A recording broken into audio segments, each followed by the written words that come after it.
Welcome everyone, and thank you for joining us, and also Happy New Year. I am Mallory Price, here with Kedron Dillard, Vice President of Talent at Shipley, and Brad Douglas, Executive Vice President of Shipley. Today's webinar focuses on a few resolutions we believe anyone working in business development should consider. Ways to improve your value to your company and improve personally. These resolutions are based on a look back of 2019 and what's happened in the market. We'll also have a discussion about how to facilitate an effective lessons learned review within our team's organization. We received a lot of questions about this when you registered. So we are providing you with a lessons learned planning tool in the handout section of your webinar. So take a look at that in your control panel. Also, if you have questions during the webinar, you can type those into the questions tab on that same control panel. We are also recording the webinar and we'll post it on our website for future review. So let's get started. We know some of you are probably cringing when I mention the word New Year's resolutions or resolutions in general, and rightly so. There's going to be endless debate about whether they work or not. So here are some facts about why a lot of us fail at reaching our goals or resolutions. So Brad, I can't see the next slide. Would you mind advancing that for me?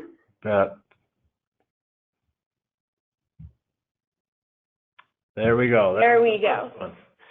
So sometimes we set unrealistic goals, much like this picture is showing us. Probably not a realistic goal there. So we want to make sure that those are realistic, that we are setting attainable goals or resolutions. Sometimes we don't keep track. I know for me, I have often found much better success when I have kept track of my goals and seen the progress I make as I set those goals and as I keep track. But when I don't keep track, it just does not happen. It's a little scary to keep track. It is a little scary because what if you're not on the track you want to be or moving as quickly as you want? Yeah. Sometimes we forget about them. We may have every good intention of writing them down, but sometimes we write that on a scrap of mail that we have sitting around and we lose that or we throw it away and just forget about those goals. And also, we do sometimes have that gung-ho attitude at the beginning of the year when many of us set resolutions, and we set just far too many. A year seems like a long time and seems like we can accomplish all of those, but sometimes less is more. So that's why we're only focusing on a few today, right? Absolutely, just a few. To help us get started, Kedron, would you start us off with number one? Right. Thank you, Mallory, of course. Our data shows, the number one lesson learned from last year and the primary resolution you should consider for 2020 in your business is to know your stuff. Customers buy from people they trust. We all know that. From people they know, from people they have a relationship with. And one element of earning this trust is by knowing your customer's business, know their space and their ecosystem, if you will. Also, know your own business. So how do we know our stuff? How do we get there? Our data shows two ways. So number one, you can spend a few hours throughout your week researching your customer's business. What are their mission, values, and vision? What markets do they compete in? What are their short and long-term, objectives?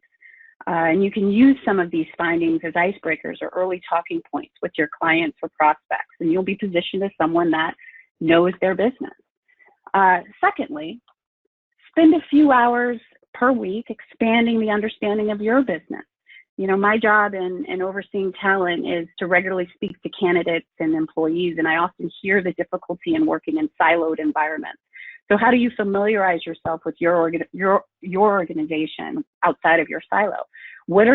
Find out your key discriminators. What is your past performance? What does that look like to your customers? What is the perception from a weaknesses, strengths, and gaps perspective? On a macro level, informally meet your colleagues in product. What does their product roadmap look like? Ask them to describe their product functionality, and service. Read your own company's press releases and annual reports. And one thing I also thought of here is diversity and inclusion. I mean, what is your company doing by way of diversity and inclusion? That is a common area, no matter what industry, what market, what company you're talking about, or you're identifying or targeting. Diversity and inclusion is a big topic nowadays. So understand what your own company's positioning is from that perspective to understand your company on a larger scale. Brad? Thanks, Kedren. I think if all of us could do that and do that a little bit better, we'd definitely find better results. Yeah. The second area today on the webinar we wanted to address, and this comes from feedback that we get with a lot of clients in a lot of areas, and it goes right along with, Kedren, what you said, knowing your stuff. And that is understanding that the buyer-seller relationship is changing. There are a lot of changes going on in the way our customers are buying from us or interacting with us. We're going to show a video here in just a minute that reflects some of this, and I hope you'll bear with us and turn your audio up so you can hear as well. But here's a little quote that I think goes along with this. How you sell matters. What your process is matters, but how your customers feel when they engage with you matters more. And I think in today's competitive environment, we could all take a little lesson from this. That is how we actually engage and interact that sometimes means more to the customer than what we're selling or what our process may be. I'm going to show a little video. There will be just a little bit of pause here, but I'm going to show a little video. It takes about 6 minutes or so, but there's some really good takeaways from this. I hope you'll activate your audio and listen in at some of this research and what some of the data is telling us about this very topic, how the buyer-seller relationship is changing and how the buyer over time is starting to assume a little more control of that relationship.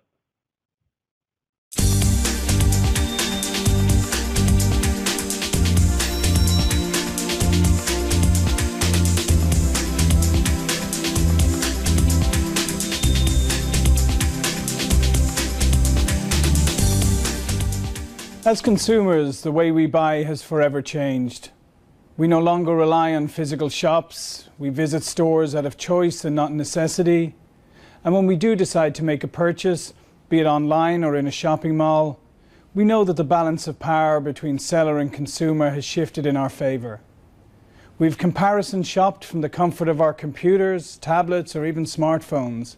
We've listened to what others have to say about the product, our fellow consumers whose opinions we value, even though we've never met them. We may even have communicated with the seller by email, text, or through their Facebook site. We buy only when we are satisfied that we have covered all of the angles. Some may argue that business-to-business buying and selling behavior is different. The big-ticket items are not like consumer goods, and the greater level of sophistication requires a different, dare we say it, more traditional approach. But consider this. While all consumers are not business people, all business people are consumers. Research is clearly demonstrating that business is adopting, adapting, and utilizing some of the very same buyer-empowering tactics that we've become so adept at using as consumers. Let me share a startling thought with you. Your business is likely involved in many sales cycles right now that you know nothing about. And it's not through any fault of your own necessarily. The fact is you're not directly involved in the sales cycle because the buyer doesn't want you involved yet. Recent research has estimated that buyers are often anywhere from 50 to 60% or more through the sales cycle before they ever engage with the salesperson. Think about that for a moment. Your ideal buyer could be anywhere from halfway to 2/3 of the way through their buying process before they consider connecting directly with you. And of course, the more worrying issue is, how often do you get eliminated from a buying process in favor of a competitor and you never even knew you were competing? Yes, the world of selling is changing. The buyer is in control and they've changed the rules of the game. But like any evolution or even revolution, smart companies learn how to play and excel under the new rules.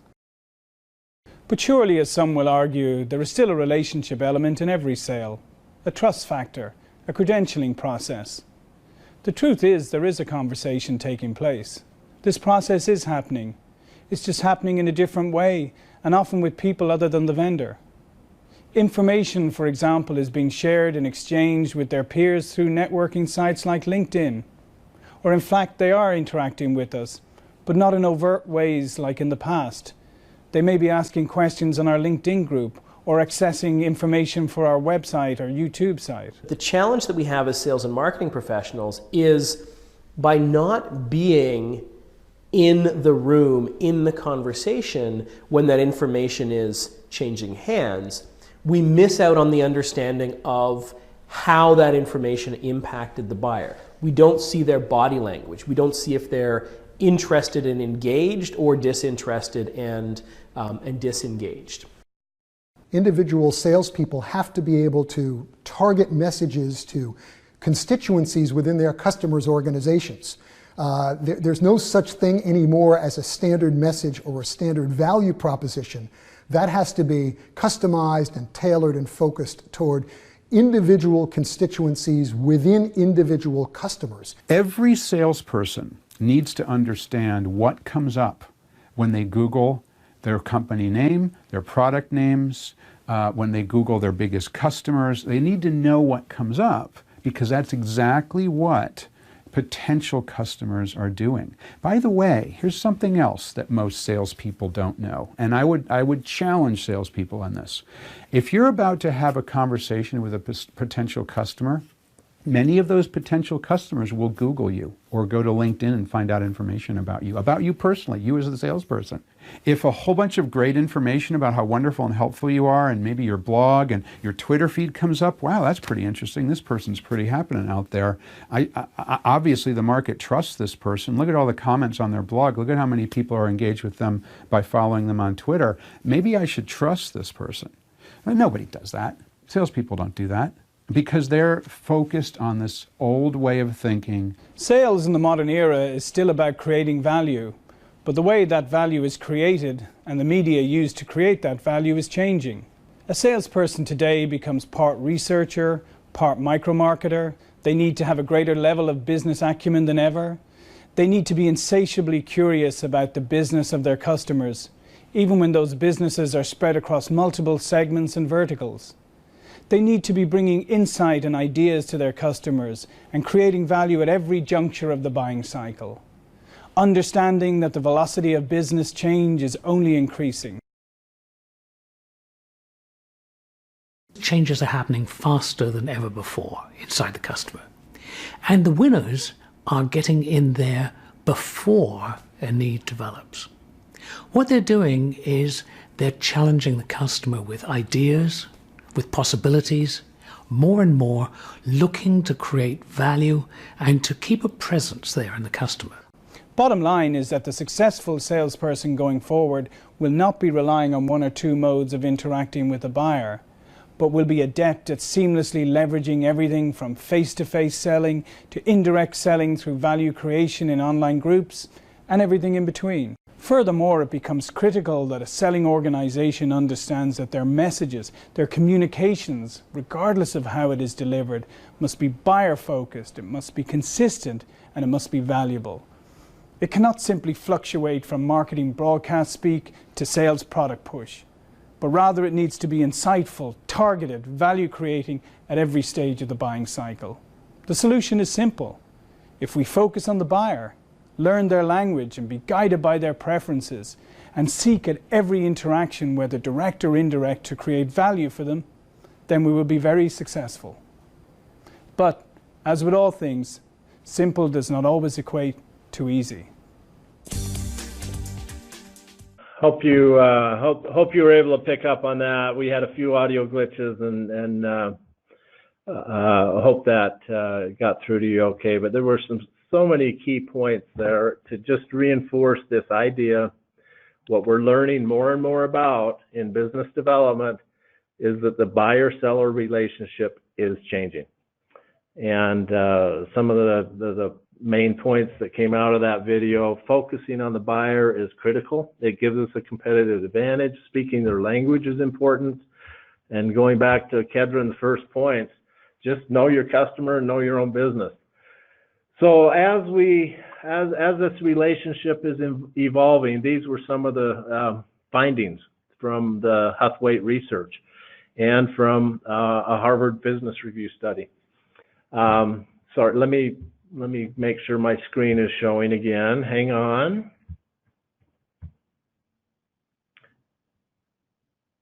So that video said that there's approximately 20 times more data now than just a few years ago that buyers have access to.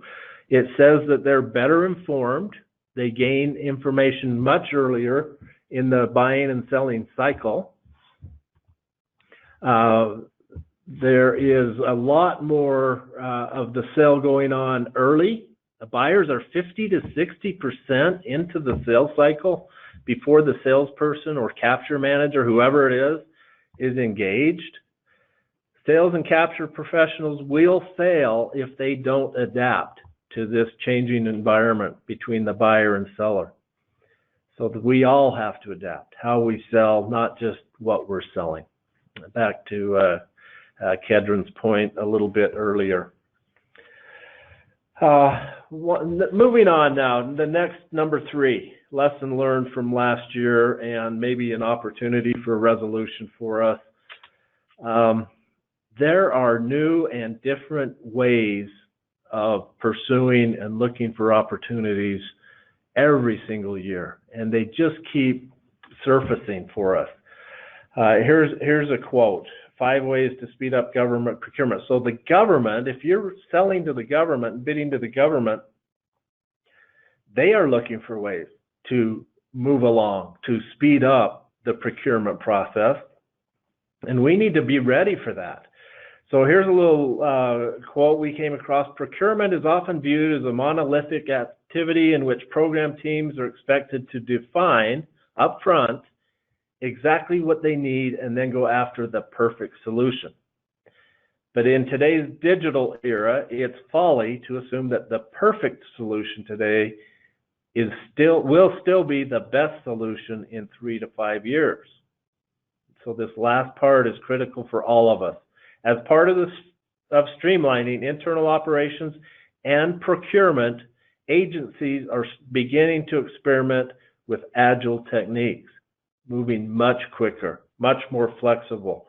So we have to be aware of the new types of opportunities that are evolving for competing for work. They're using new procurement vehicles and methods. Cloud-based procurement platforms are starting to surface more and more and more. Automation, artificial intelligence is working its way in. Small business requirements continue to shift up, down, and sideways. You're never quite sure which contract is going to move more and more toward small business or their task orders. And then commercial, selling business to business. Boy, a lot of those sales cycles are shrinking. Businesses are expecting us to have solutions and proposals in front of them in a much shorter time. All right, Kedren, if you would please, this next one is right up your professional area and space. So if you'd talk to us a little bit about this next area. I would love to. Number 4, lucky number 4. From a talent perspective, people want to advance their careers and they want new challenges. They want to sharpen their skill sets. And these conversations or thoughts are heightened at the start of the year when employees are goal setting and thinking about kind of doing a postmortem of last year and thinking about what they want in the new year.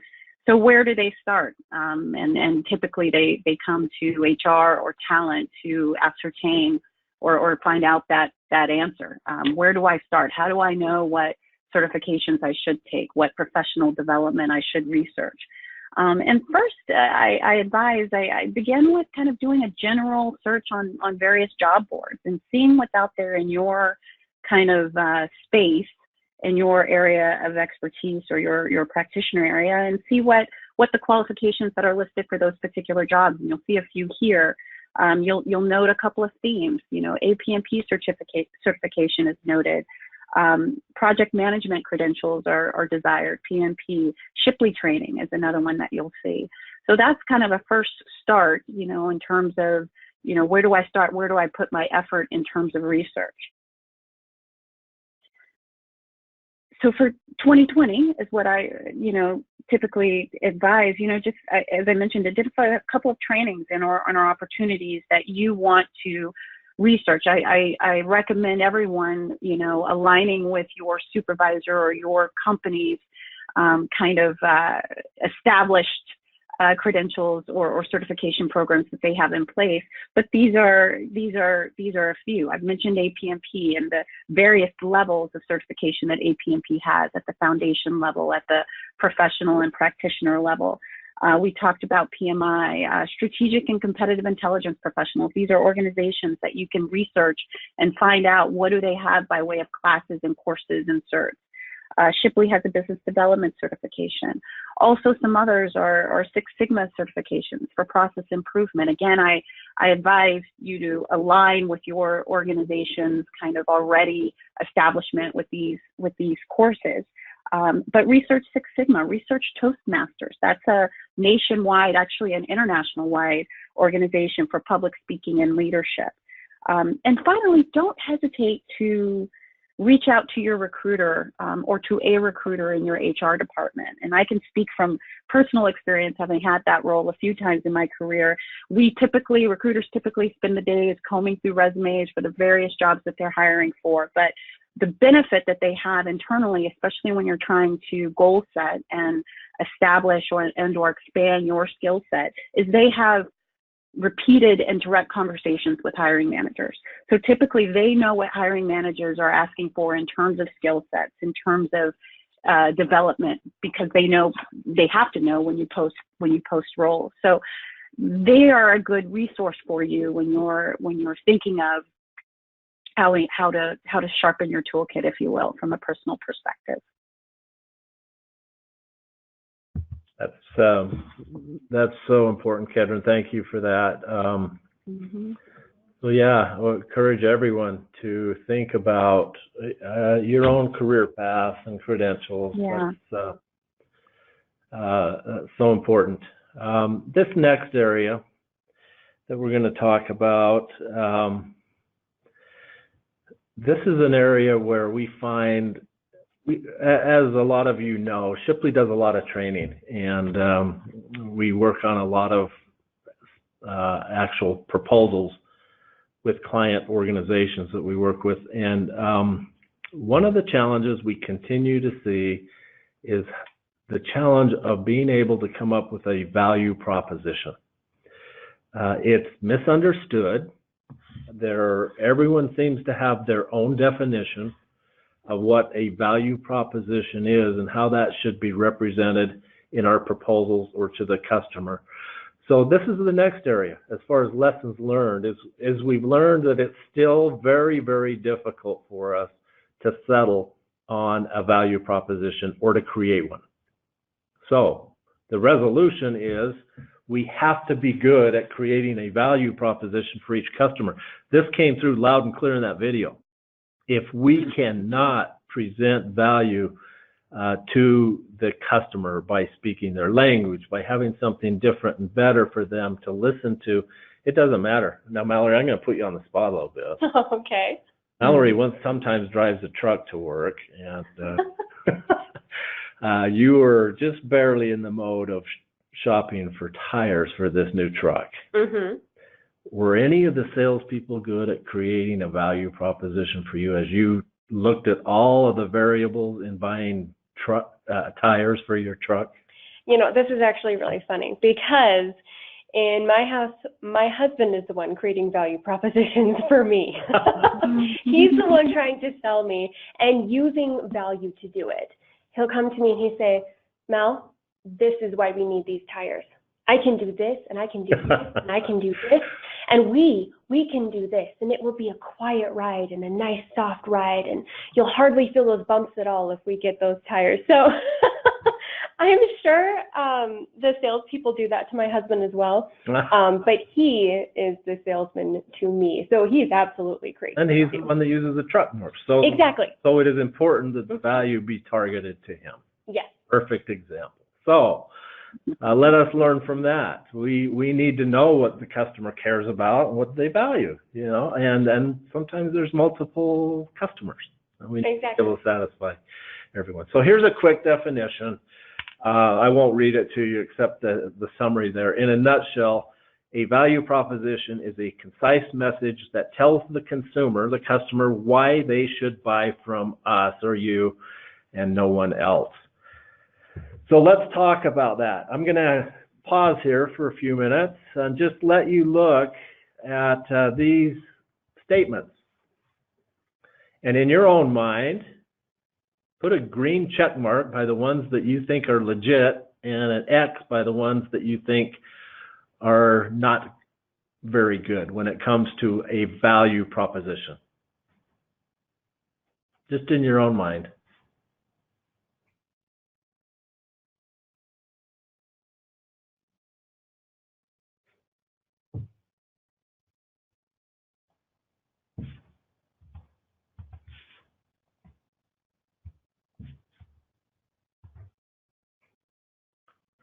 There's some statements that really do help us understand what a value proposition is and what it should do.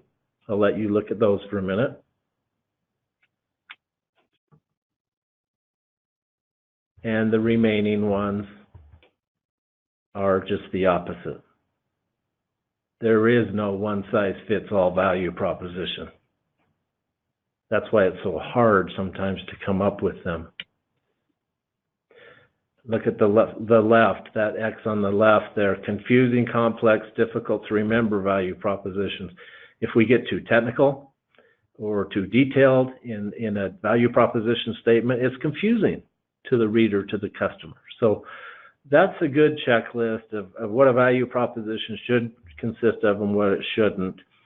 And I'm going to ask Kedren now to talk us through a little bit more on value propositions. And the reason this is such a big deal is really our customers are having, like everyone else, shorter and shorter attention spans.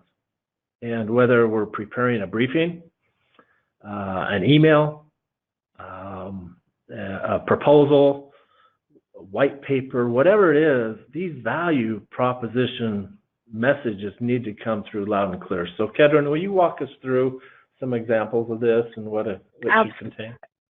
Absolutely, absolutely. And I'll also just add quickly, you know, Mallory, you're going through a value prop with tires. Early in my career, one of my initial jobs, I somehow had the same timing in terms of when I entered the office as our CEO. It was a pretty large organization that I worked for at the time. And somehow I found myself in the elevator with him probably once every other month, but it felt like every day that it was just he and I in the elevator.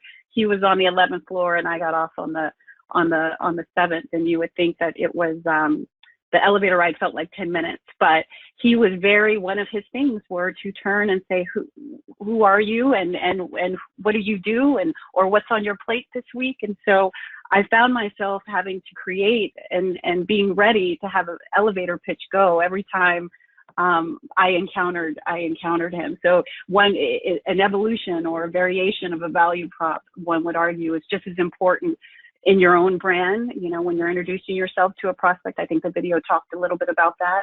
Who are you? What do you represent? You know, people, again, buy from who they know and who they like. And so I just would argue, before we get into it, have a value prop that you can position for yourself as well as the product that you're representing via email or proposals for your company. So the elements of the value proposition. What are you improving by way of your customer is one pillar. By how much and in what way, and how are you improving something by doing what differently is kind of the third pillar. Over what time frame? So, and how long are you saying to your prospect will they see a return on their investment with your product and service? And finally, how much will it all cost? That's the main question for some. So we have a template on the next slide of a value proposition that you can leverage and use. And simply put, said customer will have the ability to improve what, by how much, through the ability to do what differently, and what time frame for an investment of how much. So I think here again, utilize the template in terms of what's comfortable for you, but ensuring that you hit those elements of your value proposition, again, whether it's in an email communication, whether you're requesting a meeting, whether it's formally in your bid response. I think it's key, and always keeping that top of mind. We also have a variation of the value prop in a graphic.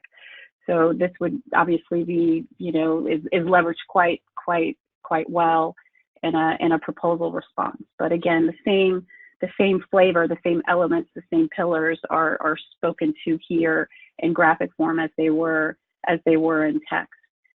I'd argue, practice the flow and cadence and the impact of your value proposition. And going back to goal setting and resolutions, make it your goal to be comfortable articulating, various value props as you interact with clients or as you interact with stakeholders internal to your organization. Practice is the key. It'll be that practice is the key, I'll say. Brad. Thank you. That helps a lot, and that it gives us. I love the way you categorize those 5 pillars. Because unless we're addressing all 5 of those, we may be falling a little bit short. So good reminders for us. And again, we're presenting that because it's a common lesson learned, a common challenge we continue to see out there. So maybe the resolution is like, boy, you said it perfectly. Come up with a few. I love your example of the elevator pitch being like a value proposition, because when you least expect it, we're asked to say why we're as good as we say we are, or whatever. So awesome. Yeah. Okay. Well, as most of you know, when you register for these webinars, you have an opportunity to ask questions. And this caught us off guard a little bit, the types of questions we received. Almost all of them were about this next segment of the webinar, which was not about resolutions at all. It was about conducting a lessons learned review. So we got a lot of questions saying, how does our organization get better at implementing lessons learned from each pursuit? So that's going to be the focus for the next 5-10 minutes of this webinar. It's a big deal, and we should and the end of a year is a good time to look back, and the start of a new year. What should we be doing differently? What did we learn from last year? But we should also be doing that on a pursuit by pursuit basis. So here's another quote: capturing lessons learned should be an ongoing effort throughout the life of the project. This mindset should be strongly encouraged by project manager from day one. By not learning from a project, proposal, a capture, a pursuit, project failures, we are doomed to repeat similar situations. That's the risk of not doing a lessons learned review. So in answer to a lot of these questions that came into us, which were great questions, we've put together a message, we think, on some tips, some guidance for making this more relevant in your own organizations. So what this just shows graphically, when you or whoever is going to do a lessons learned review after a pursuit, this is very basic, but this shows you what needs to go into that review. This could be live, this could be an hour long, this could be virtual, You could be co-located or not, but there needs to be certain information gathered as inputs. What internal problems or workarounds did we have? What internal successes? Did we have a customer debriefing, and what was that about? Formal and informal. We conduct the review. Out of that review then comes over to the right there. We document our successes, we document the problems we had, and we make recommendations for improvement. So we're going to dive into this just a little bit more, and embedded in what we're going to show and discuss here are answers to a lot of your questions that you submitted in registering for the webinar. And I'm going to, Kedren, would you please walk us through some of the important elements of a lessons learned review? Absolutely, and I think it's critical to emphasize, you know, whether it's a win or a loss, whether it was, no matter, you know, how the pursuit ended by way of a win or loss, I think it's important to set up precedents, you know, within your organization that you're going to do a lessons learned. The primary, you know, reasons is organizational learning is captured at both the macro and micro level. I think, Brad, you alluded to that, and it's obviously adds to continuous improvement. So our best practices suggest that, you know, the lessons learned provides unbiased and candid feedback. It helps identify both strengths and weaknesses for the capture process. Same for the proposal development process, strengths and weaknesses and potential gaps. It reinforces effective steps and activities and gives an opportunity to document those steps and activities. It's a good opportunity to recommend improvements for business as usual activities. Sometimes we do things in a teaming environment and it's working fine. For some, might not work well for others, but it's part of the process just because it's always been that way, quote unquote. This is a perfect time during a lessons learned review to revisit those BAU practices and determine if they need to be updated. Most importantly, I feel maintaining a database of some sort that you store these lessons learned outputs, as Brad mentioned, or these results, and is critical for future reference. And that could be something as simple as a spreadsheet or a workbook that's shared, you know, amongst your team, or something a little bit more high tech. But the key is easy access and stored output of these lessons learned reviews so that they could be leveraged in the future is key. So what do you review in each lessons learned kind of conversation or meeting or debrief, I should say? Performance and execution. You're gonna review tools and techniques, the staffing associated with each pursuit. Were we overstaffed? Were we short on resources? Roles and responsibilities, were they communicated and clearly kind of assigned throughout the pursuit? Competency and training kind of goes back to what we were talking about in terms of certification. Is there something that we learned through the pursuit that is a gap by way of what we need people to school up on? Writing, executive summary kind of you know, approach. Those are just examples of training that might have come out of a lesson learned debrief.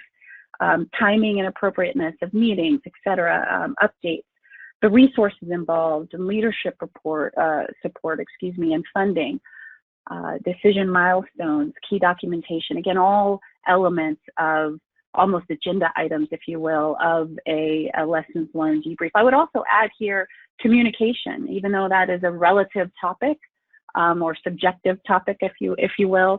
But I would put it out there. You know, did we communicate as a team too little, too much? Everybody's going to have a different communication style. That's a given, but it's a good opportunity to talk about it and just see what the feedback is. Obviously, you're going to develop. Please. Sorry, I just have a question real quick. So how do you get executives or leadership to buy in with the lessons learned and institutionalized process improvement company-wide? in the past, when I've led lessons learned in my kind of practitioner or proposal experience, all you can do is obviously invite them to the debrief. And again, as Brad said, whether it's in person or it's virtual, and we all know, and some of us are, pulled in many different directions, right? And so the likelihood of executives attending these conversations or these debriefs, is probably not high, kind of contingent upon the cadence and the culture of your organization. But I will say where I got a lot of attention and support was the output of my lessons learned. So in essence, I would hold the debrief. I would summarize the key points that were touched on in the debrief in a very benign fashion, right? Just make it very factual. And I would circulate that all the way up to the executive level. And 9 times out of 10, especially when I did it a few times and we got into a routine of doing it after every pursuit, that's when I got the executive's decision. So they might not have been able to attend the meeting per se at the point of debrief, but I absolutely would get feedback or get a note back that they were questioning some aspect of the summary. And that told me their eyes were on it, that they were engaged and that they took heed to some of the information that we talked about. So absolutely leverage, how you structure the summary and output of the lessons learned. I think has absolutely worked well for me in the past. Awesome, thank you. Mm-hmm. So everybody's going to have their own kind of lesson learned toolkit. You're going to develop one that is, again, based on the culture of your organization, the number of people you have on your team, et cetera. And some of the elements of the toolkit will be, instructions to team members. What do you want them to come to the lessons learned prepared or having thought about? A checklist of all of the issues that you want to address. And this could be by way of an agenda or simply a checklist in the meeting invite of topics you want to cover during the lessons learned. And then also develop a survey that you can send out potentially afterwards. I argue that it could be an unbiased, absolutely, but a anonymous survey that you can send out and ask for feedback that way, because we all know some folks will be less inclined to articulate feedback in a debrief, especially if you have a lot of people in attendance than they are in a survey. And I also think that these elements are key, but evolve over time. So the more lessons learned you hold and you manage and you put on, if you will, you're going to tweak your toolkit accordingly. Brad? So what we have on the screen now is just, Mallory mentioned early, the handouts. In your navigation window, there's a section called Handout. And if you click on that, you can download and save or print off. We've given you this instruction guide that kind of goes over some of the parts of a lessons learned review, who might have responsibility at what level, resources involved. Kedren kind of went over some of those, and then this answers some of your questions that you submitted in advance. What goes into conducting the review, and what are some of those best practices? So I encourage you to download this, make it your own, use it as you see fit, and learn from it. But I really like the idea that if you will embrace, as an organization, like Kedren said, some type of repeatable methodology and approach with some tools that can be used and stored and then referenced again. That's part of our problem, is we never go back to lessons learned. We just go on to the next one, So anyway, there's a tool for you to use, and we hope you'll do that. Okay, well, thank you all for joining us. And we did have one comment that came in about the leadership buy-in. Okay. You're kind of developing your own value proposition to leadership. So I actually thought of that as well, Kedron, while you were speaking. It sounded exactly like that value proposition. So thank you for that. In summary, we want to make sure you carefully establish those goals and objectives. Don't make them too big. Don't set too many goals.